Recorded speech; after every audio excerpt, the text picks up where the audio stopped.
खानदानी दुश्मनी वो भयावह अजगर है जो कई पीढ़ियां निगल जाता है, फिर भी उसका भूख शांत नहीं होता। वो बस नफरतों के जाल बुनता है और लोग उसके भ्रम जाल में फंसकर अपना सब कुछ खो बैठते हैं। साल 1993 में इसी मानवीय अवगुण को सिनेमा के रूपहले पर्दे पर फिल्मकार जेपी दत्ता ने बड़ी ही कुशलता से चित्रित किया था। यह फिल्म थी क्षत्रिय।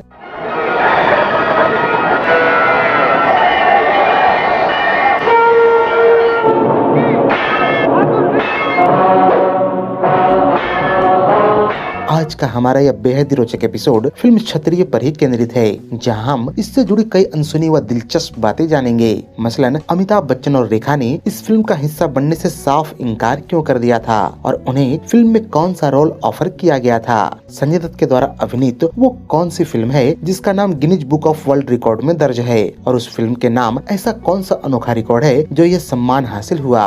बॉम्बे बम ब्लास्ट और फिल्म क्षत्रिय का क्या है अनोखा कनेक्शन। इस फिल्म की शूटिंग के दौरान किस बड़े फिल्मकार ने संजय दत्त को गुंडे भेजकर उठवा लिया था और जेपी दत्ता हाथ मलते रह गए थे। आखिर इस फिल्म की शूटिंग के दौरान किस बात को लेकर रवीना टंडन और दिव्या भारती के बीच हो गया था भयंकर वाला झगड़ा। इस फिल्म के रिलीज के लिए जेपी दत्ता को आखिर लंबा इंतजार क्यों करना पड़ा और इसके रिलीज के ठीक 3 हफ्ते बाद इसे सिनेमाघरों के मालिकों ने दिखाने से साफ इनकार कर दिया। तो फिर क्षत्रिय फिल्म से जुड़ी ऐसी ही दिलचस्प बातों को जानने के लिए वीडियो के अंत तक बने रहिए। पुष्पा मूवीज के बैनर तले इस फिल्म का निर्माण किया था सुंदर दास सोनकिया ने तथा निर्देशित किया था ज्योति प्रकाश दत्ता यानी कि जेपी दत्ता ने, जिन्होंने साल 1985 में आई गुलामी, 1988 में आई यतीम, 1989 में आई बंटवारा और हथियार, 1997 में आई बॉर्डर, 2000 में आई रिफ्यूजी, 2003 में आई एलओसी कारगिल, 2006 में आई उमराव जान, 2018 में आई पलटन और 2026 में आई बॉर्डर 2 जैसी अन्य लोकप्रिय फिल्में भी बनाई हैं। तेरी निगाह पे सब कुछ लुटाने आए।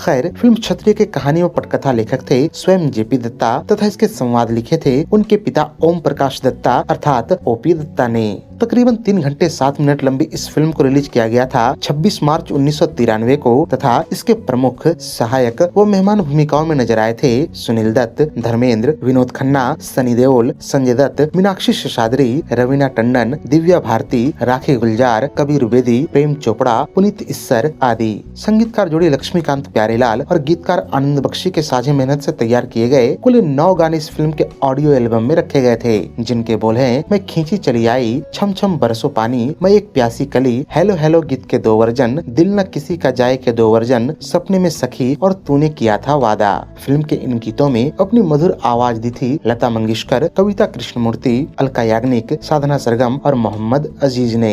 फिल्म क्षत्रिय साल 1993 में सर्वाधिक कमाई करने वाली फिल्मों के 12वें स्थान पर रही थी। इसका कुल बजट था तकरीबन 3 करोड़ 50 लाख रुपए तथा इसने बॉक्स ऑफिस पर 4 करोड़ 50 लाख रुपए कमाए थे। इस लिहाज से फिल्म को एवरेज घोषित किया गया था। इस साल कमाई के मामले में पहले स्थान पर रही फिल्म आंखें, जिसने 14 करोड़ रुपए कमाए और ऑल टाइम ब्लॉकबस्टर कहलाई। दूसरे स्थान पर रही फिल्म खलनायक, जिसने 12 करोड़ 50 लाख रुपए कमाए और सुपरहिट कहलाई तथा तीसरे स्थान पर रही फिल्म डर, जिसने 10 करोड़ 75 लाख रुपए कमाए और यह भी सुपरहिट कहलाई। फिल्म क्षत्रिय के निर्देशक जेपी दत्ता वास्तव में राजस्थानी पृष्ठभूमि के फिल्मों के मास्टर माने जाते हैं। साल 1985 में इन्होंने बतौर निर्देशक अपने कैरियर की शुरुआत भी ऐसी ही एक फिल्म गुलामी से की थी, जहां मुख्य भूमिकाओं में नजर आए थे धर्मेंद्र, मिथुन चक्रवर्ती और नसीरुद्दीन शाह। इसके बाद आई यतीम और बंटवारा भी कमोबेश ऐसी ही फिल्में थी। फिर आई हथियार, जो अंडरवर्ल्ड पर आधारित थी, जिसे जेपी दत्ता के कैरियर की बेहतरीन फिल्म माना जाता है। इसके बाद उन्होंने पड़ोसी नामक एक फिल्म बनाने की योजना बनाई, जिसके लिए उन्होंने विनोद खन्ना और अनिल कपूर को साइन कर लिया। इससे पहले कि यह फिल्म बननी शुरू होती, जेपी दत्ता के दिमाग में क्षत्रिय फिल्म का आइडिया आया और उन्होंने पड़ोसी फिल्म को बनाने का विचार त्याग दिया। खैर, जब उन्होंने अपने पिता ओपी दत्ता के साथ मिलकर फिल्म की स्क्रिप्ट को पूरी तरह से तैयार कर लिया तो इसकी कास्टिंग की शुरुआत हुई। फिल्म दो गाँव के बीच दुश्मनी के इर्द गिर्द बुनी गई थी, इसलिए इन गाँव के मुखियाओं के तौर पर दो कद्दावर एक्टर्स की जरूरत थी। इन भूमिकाओं के लिए धर्मेंद्र और सुनील दत्त साहब से बेहतर ऑप्शन कोई हो ही नहीं सकता था। ऐसे में जेपी दत्ता ने दोनों एक्टर्स को फिल्म सुनाई और दोनों इसे करने के लिए खुशी खुशी तैयार हो गए। अब बारी आई सुनील दत्त के भाई के भूमिका में एक्टर के चयन की। जेपी दत्ता शुरू में इस रोल के लिए अमिताभ बच्चन को लेना चाहते थे, लेकिन अमिताभ ने किसी कारणवश इस भूमिका को छोड़ दिया और उनकी जगह विनोद खन्ना को कास्ट कर लिया गया। अब बारी आई दोनों खानदानों के नेक्स्ट जनरेशन के कास्टिंग की। यहाँ मजेदार बात यह रही कि धर्मेंद्र के बेटे के रूप में सनी देओल और सुनील दत्त साहब के बेटे के रूप में संजय दत्त को अप्रोच किया गया।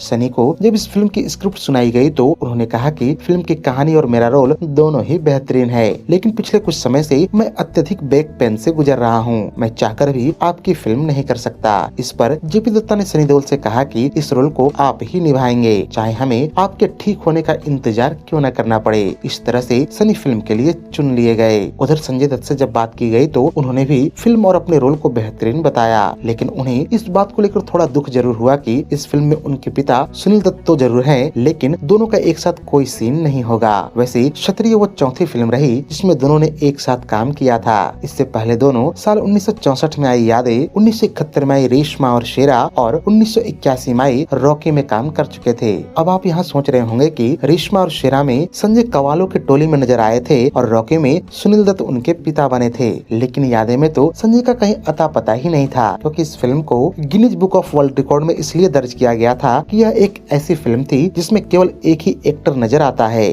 असल में बात यह थी कि इस फिल्म में सुनील दत्त के बेटे और पत्नी का भी जिक्र मिलता है, जिनकी परछाई फिल्म में दिखाई जाती है। ये परछाइयाँ किसी और की नहीं बल्कि संजय दत्त और नरगिस की थी। खैर, अब वापस लौटते हैं अपने मुख्य विषय की ओर और बात करते हैं इसके नायिकाओं के चयन की। फिल्म में विनोद खन्ना के अपोजिट शुरू में रेखा को अप्रोच किया गया था, लेकिन उन्होंने अपने निजी जीवन में परेशानियों के चलते फिल्म को मना कर दिया। इसके बाद उनकी जगह पर मीनाक्षी शेषाद्री का चयन कर लिया गया। फिल्म क्षत्रिय मीनाक्षी और विनोद खन्ना के जोड़े की छठवीं और आखिरी फिल्म रही। इससे पहले दोनों साल 1987 में आई सत्यमेव जयते, 1989 में आई महादेव, 1990 में आई जुर्म और 1992 में आई हमशक्ल तथा पुलिस और मुजरिम में नजर आए थे। मीनाक्षी और फिल्म क्षत्रिय से जुड़ा एक दिलचस्प बात आपको यह भी बताता चलूं कि इस फिल्म के लिए मीनाक्षी ने खुद की आवाज में 2 गाने भी रिकॉर्ड करवाए थे, लेकिन बाद में जेपी दत्ता ने इनमें से केवल एक ही गाने की 2 पंक्तियां ही फिल्म में प्रयोग किया। यहाँ हैरानी की बात यह भी रही कि इन दोनों गानों को फिल्म के ऑडियो एल्बम तक में भी जगह नहीं दिया गया।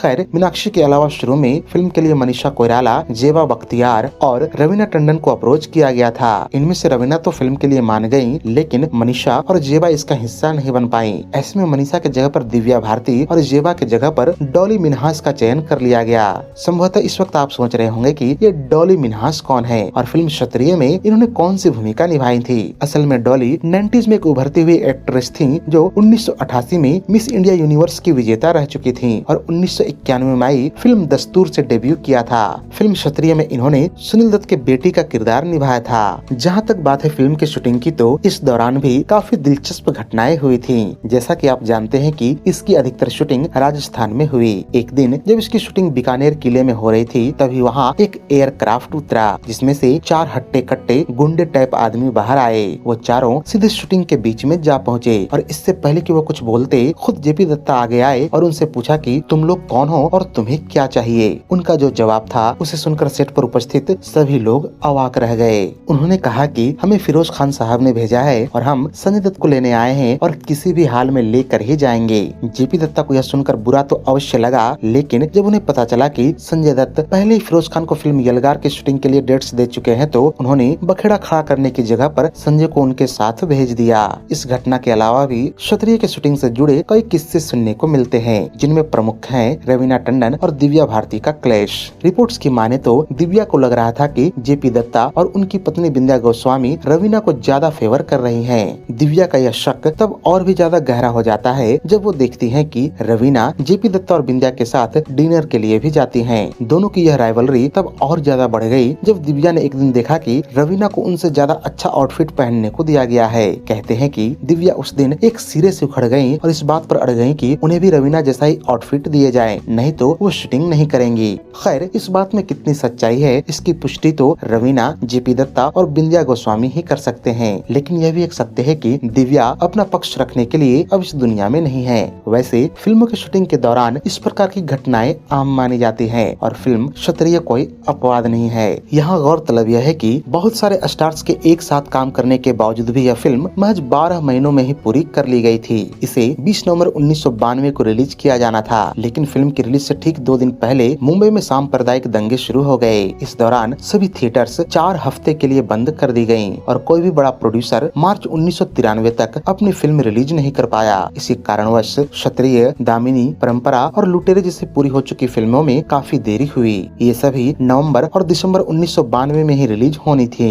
खैर 26 मार्च 1993 को क्षत्रिय सिनेमा घरों में रिलीज कर दी गई और पहले 3 हफ्तों में इसने ठीक ठाक कमाई की, लेकिन जल्द ही ऐसा कुछ हुआ कि मजबूरीवश फिल्म को सिनेमा घरों से हटाना पड़ा। असल में फिल्म की रिलीज से ठीक 2 हफ्ते पहले बम्बई में सीरियल बम ब्लास्ट हुए, जिसमें संजय दत्त को भी आरोपी बनाया गया और 19 अप्रैल को उन्हें गिरफ्तार भी कर लिया गया। इसी दौरान उनके पास से AK-56 राइफल भी बरामद किए गए थे। नतीजन पूरे बम्बई में उनके खिलाफ आंदोलन भड़क उठा और उनकी फिल्मों को बैन करने की मांग जोर पकड़ने लगी। ऐसे में सिनेमा घरों के मालिकों ने तोड़फोड़ से बचने के लिए उस समय चल रही फिल्म क्षत्रिय को दिखाना ही बंद कर दिया। संभवतः यही वो कारण रहा जो इतनी बड़ी और अच्छी फिल्म होने के बावजूद भी बॉक्स ऑफिस में बुरी तरह से पिट गई। वैसे फिल्म क्षत्रिय में जिस प्रकार संजय दत्त के किरदार को चित्रित किया गया था, वो उस समय उनके निजी जीवन से बिल्कुल भिन्न था। फिल्म के एक सीन में दिखाया जाता है कि पुनीत इस्सर और प्रेम चोपड़ा के किरदार उन्हें शराब ऑफर करते हैं, लेकिन संजय शराब पीने से मना कर देते हैं, जबकि निजी जीवन में वो नशे के आदी रह चुके थे और इसके लिए उन्हें सुधार गृह तक भी जाना पड़ गया था। ठीक इसी तरह फिल्म के शुरू में उन्हें गोलीबारी से डरते हुए दिखाया गया था, लेकिन निजी जीवन में उन पर अवैध हथियार रखने का केस भी चला। वैसे बताता चलूं कि फिल्म क्षत्रिय साल 1993 में संजय दत्त की पहली रिलीज फिल्म रही। इसके बाद उनकी खलनायक, साहिबा और गुमराह जैसी फिल्में आईं। इनमें से खलनायक और गुमराह ने बॉक्स ऑफिस में अच्छा बिजनेस किया। फिल्म खलनायक को लेकर यह भी कहा जाता है कि इसके प्रमोशन के लिए उन दिनों जो पोस्टर्स लगाए गए थे, उनमें संजय दत्त को जंजीरों में जकड़ा हुआ दिखाया गया था और लिखा गया था कि जी हाँ, मैं हूँ खलनायक। उधर संजय ऑलरेडी पुलिस के गिरफ्त में थे। ऐसे में खलनायक का जोरदार प्रमोशन हुआ और इसने बॉक्स ऑफिस पर 12.5 करोड़ रुपए की बम्पर कमाई कर डाली और साल की दूसरी सर्वाधिक कमाऊ फिल्म बन गई। वैसे यहाँ यह बात भी नोटिस की जा सकती है कि संजय दत्त और सनी देओल की सिनेमाई जोड़ी उन दिनों फिल्मकारों के लिए घाटे का सौदा ही साबित हुआ था। इससे पहले दोनों ने साल 1989 में क्रोध और 1991 में योद्धा में काम किया था और दुर्भाग्य से दोनों ही फिल्में बॉक्स ऑफिस पर पिट गई थी। इस तरह से बतौर लीड एक्टर फिल्म क्षत्रिय सनी और संजय दत्त के जोड़ी की आखिरी फिल्म साबित हुई। खैर वीडियो के अंत में अब आपको इस फिल्म से जुड़े कुछ अनोखे तथ्य भी बताता चलूं, जैसे कि यह फिल्म दिव्या भारती के जीवित रहते उनकी अंतिम रिलीज फिल्म थी। यही वो पहली और आखिरी फिल्म रही जिसमें सनी देओल और विनोद खन्ना ने एक साथ काम किया था। साथ ही यह वो पहली फिल्म भी रही जिसमें विनोद खन्ना ने किसी अभिनेत्री के पिता का रोल प्ले किया था। संजय दत्त और रवीना टंडन की यह एकमात्र फिल्म है जहाँ दोनों भाई बहन के किरदार में नजर आए। इस फिल्म का शीर्षक शुरू में वॉरियर रखा गया था, लेकिन बाद में इसे बदलकर क्षत्रिय कर दिया गया। बकौल जेपी दत्ता अगर यह फिल्म बॉक्स ऑफिस पर सफल साबित होती तो वो इसका सीक्वल क्षत्रिय 2 और 3 भी बनाते। तो ये थी जेपी दत्ता की मल्टी स्टारर फिल्म क्षत्रिय पर हमारी एक विशेष प्रस्तुति। उम्मीद है कि ये वीडियो आपको बेहद रोचक लगी होगी। अगर वीडियो पसंद आई हो तो इसे लाइक करके अपने जैसे अन्य सिने प्रेमियों को भेजना न भूलें। साथ ही हमें कमेंट करके यह अवश्य बताएं कि ऐसे ही अन्य वीडियोज आप किन किन फिल्मों पर देखना चाहते हैं। खैर आज के इस वीडियो में यहीं तक। मिलते हैं ऐसे ही एक और दिलचस्प वीडियो के साथ। तब तक हमारे चैनल पर उपलब्ध अन्य वीडियोस का भी आनंद लेते रहिए। और हाँ, अगर आप इस चैनल को सब्सक्राइब नहीं किए हो तो हमारी आगामी वीडियोस की नोटिफिकेशन पाने के लिए चैनल को सब्सक्राइब करके बेल आइकॉन में ऑल का बटन अवश्य दबा दें। धन्यवाद।